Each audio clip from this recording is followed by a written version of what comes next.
G'day Yamajis, my name is Reese. I am an Aboriginal educator, okay? What does that mean? It means that does that mean you educate Aborigines, Reese? No, it more means that like I'm the cultural awareness facilitator. If you live in Australia, you might have come across you might be a part of a business or an organisation that's implemented, reconciliation action plans or NAIDOC week events. My job is to come into business and organisations and teach people about Aboriginal stuff. Didgeridoo do's and don'ts, boomerangs, fucking acknowledgements of country, culture, language. Now, I love culture, okay? Australian culture, Aboriginal culture. I think culture's fucking cool.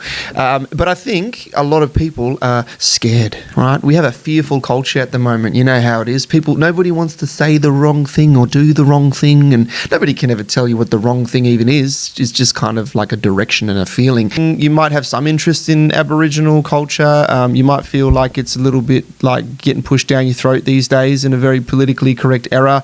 There's a lot of fears and misconceptions and who buts and when, wheres and what ifs, which is why I wanted to create a YouTube channel for me to be able to just talk about some of these topics as to what Aboriginal culture is. Which brings me, of course, now to my very first topic of my very first YouTube video ever, which is identity. Because you might be looking at me and you might go, oh, Reese, you're an Aboriginal cultural awareness facilitator? Mate, you're fucking white as, mate. Are you even an Aboriginal yourself? But I've got to reset a few of these definitions, all right? Because we've got so many fucking definitions. We've got Aboriginal and Indigenous and fucking First Nations. What the fuck is a First Nations, mate? Fucking, we didn't have that 10 years ago. All of a sudden, all of the nations are becoming first, and there's like 400 nations, and I'm fucking confused. So the way I wanted to talk about identity is I wanted to just define a couple of these words but also put them into a tier list, okay? Because some of them are absolutely acceptable and some of them are not so acceptable. The disclaimer here is that this is my tier list, okay? Some Aboriginals might look at this and they might go, no, I don't like that label there, that one should go there and this one should go here, and fucking Bob's your uncle. First one, Aboriginal. So what is that? What is Aboriginal? Reese, come on, mate. Are you really an Aboriginal? Am I an Aboriginal? Is this an Aboriginal? Aboriginal. Now, Aboriginal is in reference to the Aboriginal people of the mainland of Australia, okay? To be an Aboriginal person in Australia, you have to tick 3 boxes. Box number 1, you have to be of Aboriginal descent, meaning you have to have a biological connection. Could be your mum, could be your grandmum, could be your grandmum's mum's mum, could be your dad. Doesn't matter what percentage, just a biological connection. That's one. The second one is you have to identify as Aboriginal, okay? G'day, I'm an Aboriginal. That's number 2. Third one, final, is you have to be accepted by your community or identified by your community as Aboriginal. You see that guy over there? Fucking that's Reese, right? He's an Aboriginal. There you go, that's Aboriginal. Torres Strait Islander. Okay, Torres Strait Islanders is in reference to the Aboriginals of the Torres Strait Islands. So in Australia, you've got up north, you've got this Queensland part, this big little pointy part here, and then you've got a whole bunch of islands, a chain of islands. Those are the Torres Straits. Now, Torres Strait Islanders and Aboriginals often get thrown in together, right? You've got the Torres Strait Islander flag and the Aboriginal flag, and you've got we're same but different. But when you merge these two terminologies together, you get Indigenous. Now, Indigenous was a baby of theirs about 30 years ago. It's pretty well established in Australia. People will understand that Indigenous is in both reference to the Aboriginals and the Torres Strait Islanders. By the way, I would class all of these labels as A class, acceptable. Aboriginal people, happy to be called Aboriginal by Aboriginals and non-Aboriginals. Torres Strait Islanders, Torres Strait Islanders. When you chuck them together, Indigenous. Indigenous and like it is what I say. Oh, fuck, that's fucking lame. Should I keep that in? I might keep that in. Then we've got First Nations. So think of it like this. Aboriginal and Torres Strait Islander and Indigenous and Native American and Inuit, they all sort of got together and had a big orgy, and then they had one big baby like 10 years ago, and it was First Nations. And for some reason, everybody just really liked it. I don't love it myself personally because it is a global terminology. It isn't specifically in reference to me as an Aboriginal Aboriginal person in Australia, but still, I put it in A class. I deal with it. It's fine. People, want to call me First Nations. I go, yeah, that's fine. Not a problem. Doesn't matter. Now let's get to B class. This is more like bold. This is bold class. They're the fun ones. First one is Aborigine. Oh, Aborigine. Okay, I love Aborigine. All right, it's doing this thing where the terminology is becoming less popular over time. So think of it like this. The more that people use a term in a negative way, the more that the people that associate themselves with that term create a distance from it. And now we saw this with the word abo, which by the way goes in the D class. You don't say it's a very naughty word. Don't say it. But we're seeing the same sort of patterns emerge where, like, over time, the more people that say Aborigine in a negative way, ultimately Aboriginals will go, nah, we don't really like it anymore. But I sort of do the opposite thing. I say that I really encourage people to use it, because I think that if we courageously use terms like this, which do sit in this limbo of not terrible like abo, but not fucking great, I think we can develop a healthy culture of like fun slang. Because my logic is this: if you get to be Australians and we get to be Aboriginals, then you get to be Aussies, we get to be Aboriginees. Next one in the B class is blackfella. Now this is my all-time favourite personal, for me it's like an S class, but culturally I'm putting it in the B class because it still holds a little bit of risk. Blackfella is very well established slang in Australia. When I hear white fellas say blackfella, what it indicates to me is that on some level that person knows a blackfella. So it's very similar to Aborigine in the sense of it is a slang word that we use, and I also encourage people to use it as well. Next on the B list, we've got mob. Now you might have heard this if you're in Australia. People say, who's your mob? Or that mob, or it's mob friendly, and it's mob this and it's mob that. Mob, this is an interesting slang terminology as well. It originates from English. Mob is generally in reference to like a mob of people or a mob of kangaroos or something. But you see, what blackfellas did is they took the terminology mob and they revolutionized it. Okay, we basically took mob and then we extended it to people and also to feelings. So for example, I could say, I got the biggest mob of love for you, my sister, or I got the biggest mob of fucking pens, like people, feelings and things. So mob is really cool. Generally Aboriginals, when we're saying mob is in reference to the group or the clan or the people of that certain place. Mob. Now let's get to C class. This is what I would call the controversial class. Not the naughty, dirty words, but more like now you're kind of in a bit of a risky territory. The first one here I'm going to focus on is native. It's funny how we do words as humans, isn't it? Like if you go over to the Americas, the Aboriginals there are the Native Americans. But if you come over here, you would never say Native Australians, even though technically it's correct.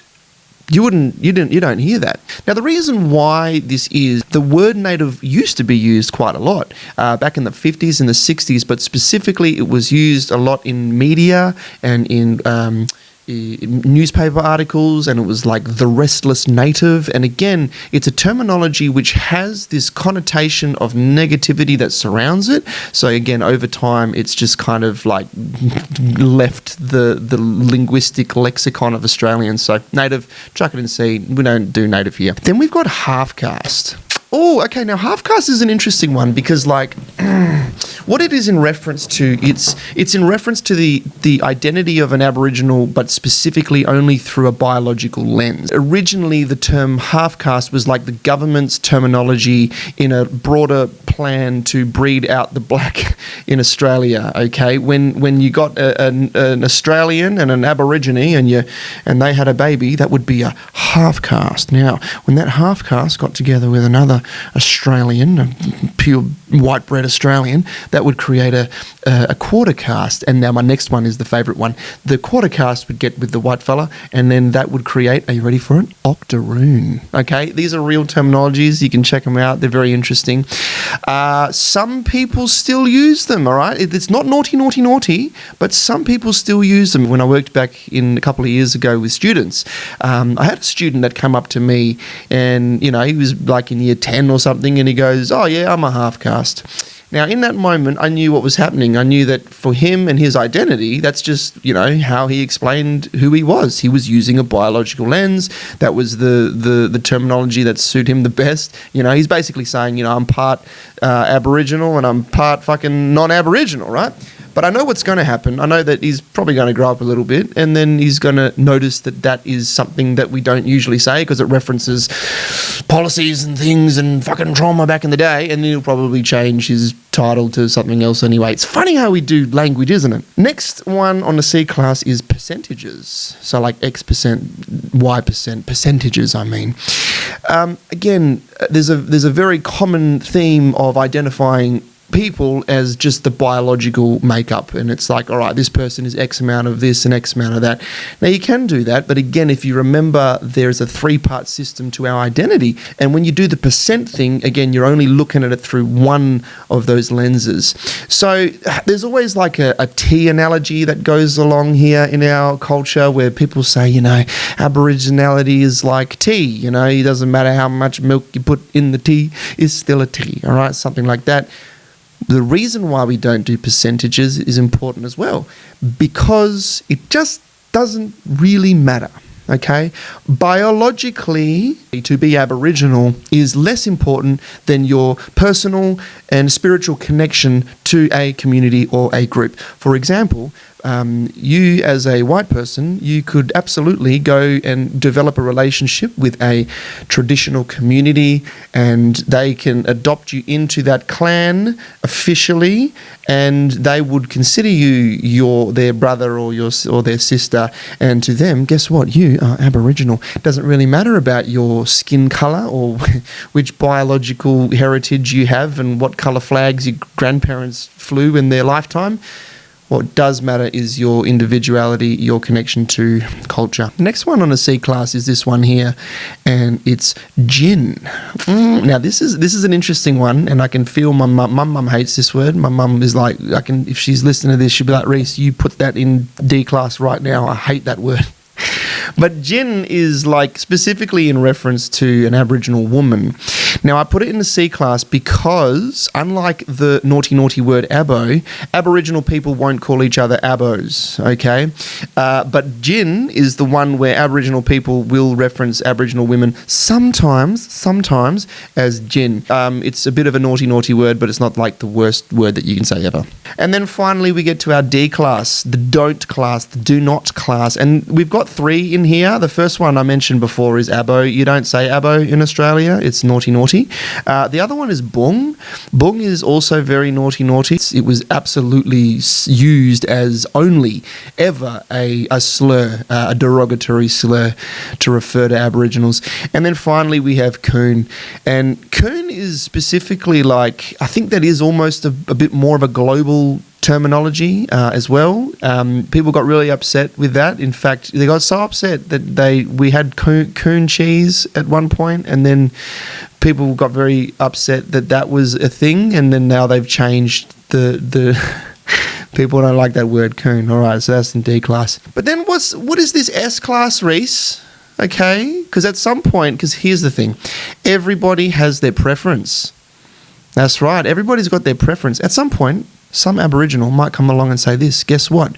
Guess what, buddy? I don't like any of these. All of these are not good. I don't want you to refer to me as any of these labels. And you go, well, what the fuck am I supposed to do here, mate?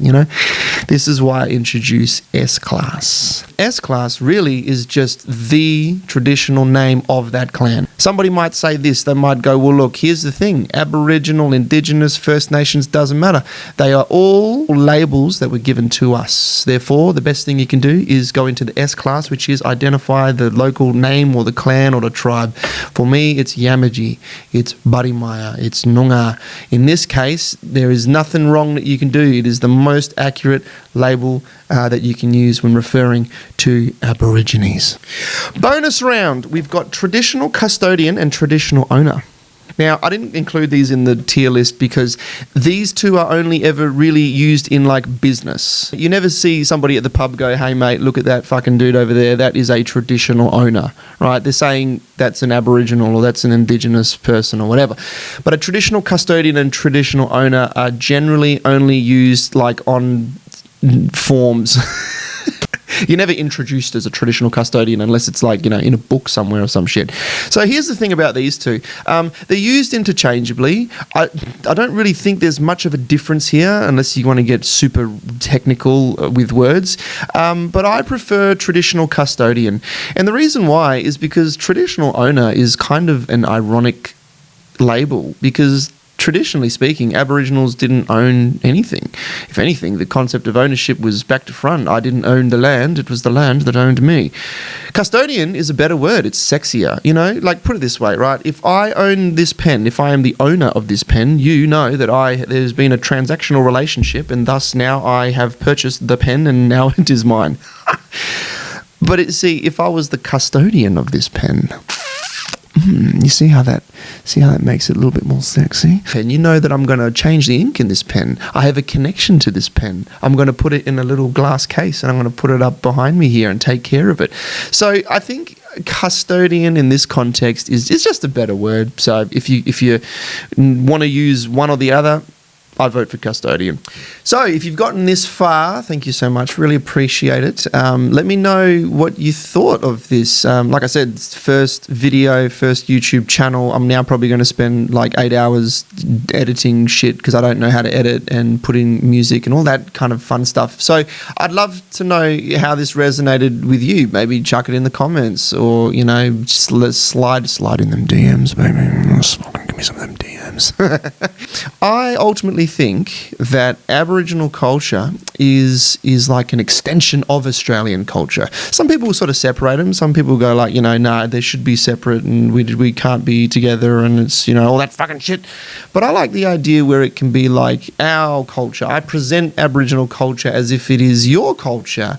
Not to fucking take or to colonise, you fucking silly boy, but just to appreciate and love because you're an Australian and that's what we do. We're good mates, you and I. It doesn't matter who you are, where you're from, and what fucking language group you are, and what colour skin you are, and all that bullshit.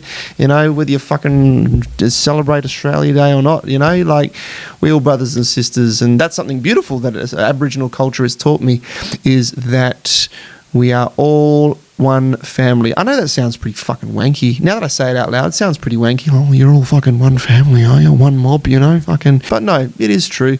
We're all one people, and that's how I like to present my Custodian, my knowledge, my understanding is in the reference point of I'm talking to my brother here, I'm talking to my sister. So I really appreciate it. Really appreciate your attention, your energy. Fuck it, who knows? I might make another video. I might abandon this project. I'm not sure. But anyway, until then, much love, okay? Love you. Seriously, go and have a beer. Go hang out, relax. Fucking that's it.